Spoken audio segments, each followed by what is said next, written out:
Bismillahirrahmanirrahim. Assalamualaikum warahmatullahi wabarakatuh.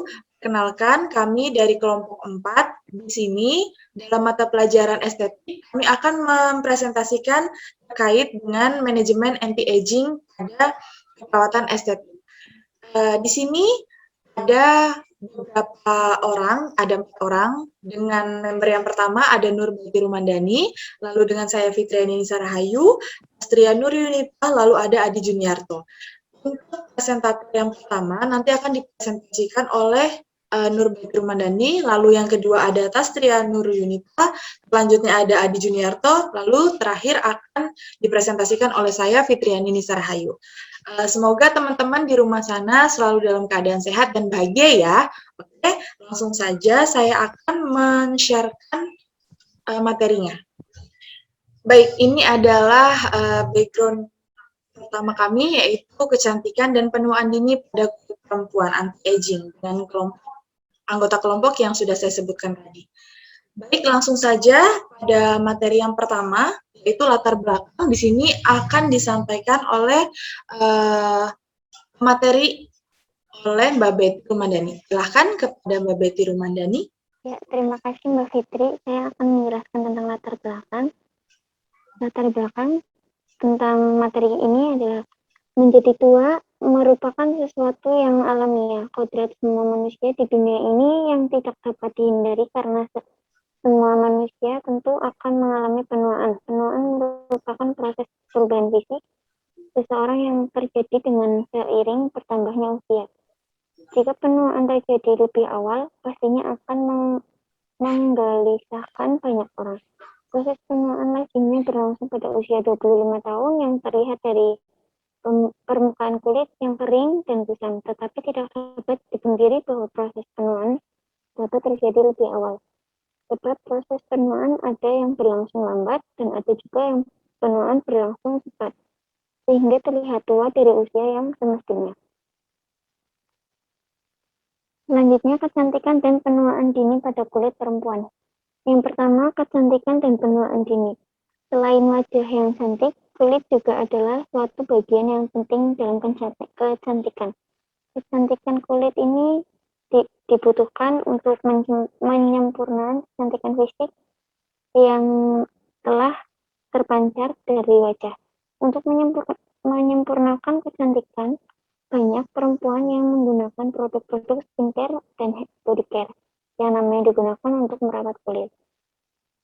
Yang kedua, penuaan. Penuaan adalah hilangnya integritas fisiologi secara perlahan namun progresif yang menyebabkan meningkatnya kerentanan kematian serta menyebabkan gangguan fungsi. Penuaan merupakan faktor risiko utama dari kelainan patologi utama pada manusia. Penuaan merupakan faktor risiko utama dari kelainan patologi utama pada manusia seperti kanker, diabetes, penyakit kardiovaskular, dan penyakit neurodegeneratif.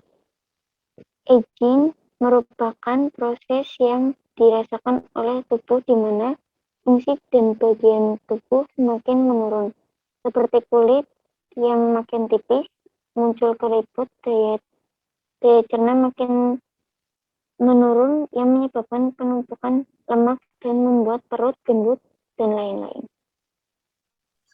Ya, baik. Terima kasih Mbak Nur Bati Rumandani. Selanjutnya akan dibawakan oleh rekan kami, Tastria Nur Yunita. Kepada Tastria Nur Yunita, disilahkan. Ya, terima kasih Mbak Fitri. Ya, selanjutnya yaitu penuaan dini. Penuaan dini yaitu proses penuaan yang terjadi pada kulit, di mana dapat terjadi kapan saja dengan waktu yang cepat. Penuaan dini terjadi saat berusia 20-30 tahun. Pada usia muda, kulit akan bergenerasi setiap 28 hingga 30 hari. Seiring bertambahnya usia, maka akan semakin lambat kulit bergenerasi. Semakin bertambahnya usia, regenerasi kulit semakin melambat yang menyebabkan menyebabkan kulit menjadi keriput. Organ tubuh yang bertanggung jawab terhadap elastisitas dan kehalusan kulit adalah lapisan dermis. Teori-teori penuaan. Teori-teori yang mendeskripsikan tentang proses penuaan yang telah dikategorikan ke dalam beberapa kategori, yaitu terprogram dan error. Menurut teori terprogram, penuaan terjadi karena telah diatur oleh jam biologis setiap sel makhluk hidup. Teori ini tergantung regulasi on atau off yang gen-gen pada DNA makhluk hidup yang mempengaruhi sistem-sistem tubuh seperti sistem saraf, sistem imun, sistem pencernaan, dan lain-lain. Penuaan kulit. Kulit adalah bagian paling luar pada tubuh manusia, di mana dapat berkontak fisik dengan segala sesuatu yang berwujud. Kulit merupakan bagian tubuh yang paling mudah terlihat saat terjadi proses penuaan.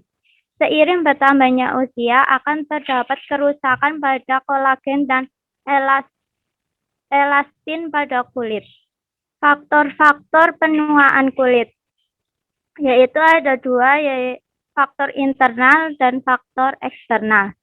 Faktor internal yaitu faktor ini sendiri dipicu oleh genetik, sakit yang berpanjangan, kurang asupan gizi, dan perubahan hormonal. Faktor internal ini tentu tidak dapat dihindari, tetapi untuk dapat mengurangi dapat dilakukan dengan rajin berolahraga, perawatan, dan tidak stres, dan mencoba untuk hidup santai. Faktor eksternal ini adalah faktor yang masih dapat dihindari yang berpengaruh sebagai penyebab terjadinya penuaan dini, yaitu polusi, sinar ultraviolet, stres, kurang tidur, dan perawatan tidak tepat. Baik, terima kasih kepada Mbak Tastia Nur Yunita. Selanjutnya akan dipresentasikan kepada Mas Adi Juniarto. Silakan kepada Mas Adi Juniarto. Baik, terima kasih. Langsung saya lanjutnya pencegahan. Yang pertama, menghindari radikal bebas. Yang kedua, menggunakan tabir surya. Yang ketiga, mengkonsumsi air putih. Dan yang keempat, jangan merokok. Kemudian ada jenis-jenis kulit. Jenis kulit yang pertama, kulit normal. Jumlah kandungan air dan minyak pada jenis kulit ini seimbang, sehingga tidak begitu kering dan tidak begitu Yang kedua ada wajah kering. Kulit wajah kering, jenis kulit wajah ini kurang memiliki kandungan air ataupun minyak di lapisan kulitnya, sehingga membuat permukaan kulit menjadi kering dan muncul seperti retakan. Dan jenis kulit yang ketiga, kulit wajah berminyak. Produksi sebelum dari kelenjar sebes kelenjar minyak yang berlebih menyebabkan kulit wajah berminyak. Sebelum ada zat yang berasal. Dan jenis kulit yang keempat, kulit wajah sensitif.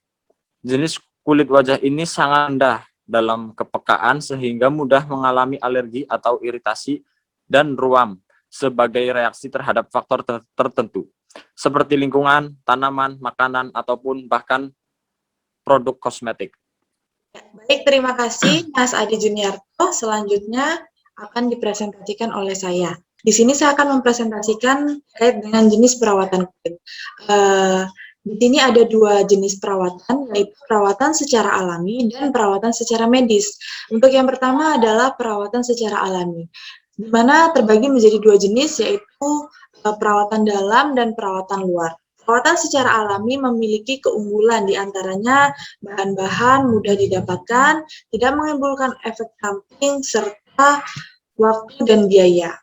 Di sini perawatan secara alami itu bisa menggunakan masker yang banyak mengandung antioksidan untuk anti-aging-nya. Misalnya ada tomat, lidah buaya, mentimun, apel, dan alpukat, dan lain sebagainya. Itu untuk perawatan secara luarnya. Bagaimana dengan perawatan secara dalamnya? Kita bisa melakukan tadi untuk tidak merokok, terus mungkin banyak olahraga, banyak minum air putih, banyak mengkonsumsi makanan yang mengandung vitamin A. Lalu di sini ada yang kedua, yaitu perawatan medis, di mana perawatan ini harus di bawah pengawasan ahlinya nih, seperti dokter atau ahli kecantikan. Dan hasil dari perawatan ini lebih cepat terasa bila dibandingkan dengan perawatan secara alami. Perawatan ini membutuhkan biaya yang relatif mahal dan belum tentu aman bagi setiap jenis kulit. Biasanya perawatan medis ini akan datang ke salon-salon kecantikan atau ke dokter kulit, dokter kecantikan yang ada di rumah sakit. Selanjutnya adalah urutan penggunaan skincare. Di sini skincare memiliki banyak macam ya teman-teman, mulai dari pembersih wajah sampai sunscreen. Bahkan sekarang banyak sekali ada micellar water, ada serum, dan lain sebagainya. Untuk mendapatkan hasil yang maksimal, penggunaan produk harus sesuai dengan urutan yang tepat. Jadi tidak hanya perawatan yang dari dalam, dari luar, seperti menggunakan masker atau olahraga, tapi penggunaan skincare ternyata perlu loh untuk si anti-aging gitu. Karena kunci utama dalam memakai skincare yaitu menggunakan produk dengan tekstur dari yang paling ringan, yang paling berat. Misalnya ini adalah urutan skincare yang tepat, mulai dari sabun cuci muka.